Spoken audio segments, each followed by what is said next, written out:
નમસ્કાર, આપ જોઈ રહ્યા છો સ્પાર્ક ટુડે ન્યૂઝ। અંકલેશ્વર કેરીની સિઝન સદંતર નિષ્ફળ જતા ધરતીનો તાત કુદરતની મારથી પુનઃ પછડાયો છે। વધુ પડતી ગરમી અને કેરીમાં આવેલા ચોપવા રોગથી કેરીનો પાક 70% નાશ કર્યો છે।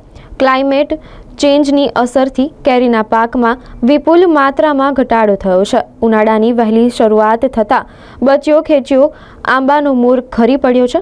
કેરી મોડી બજારમાં આવવાની સાથે ભાવ વધશે। કેરી પકવતા ખેડૂતોનું મન ખાટું થતાં આંબાવાડી કાઢી નાખી અન્ય પાક લેવા વિચારણા કરી રહ્યા છે।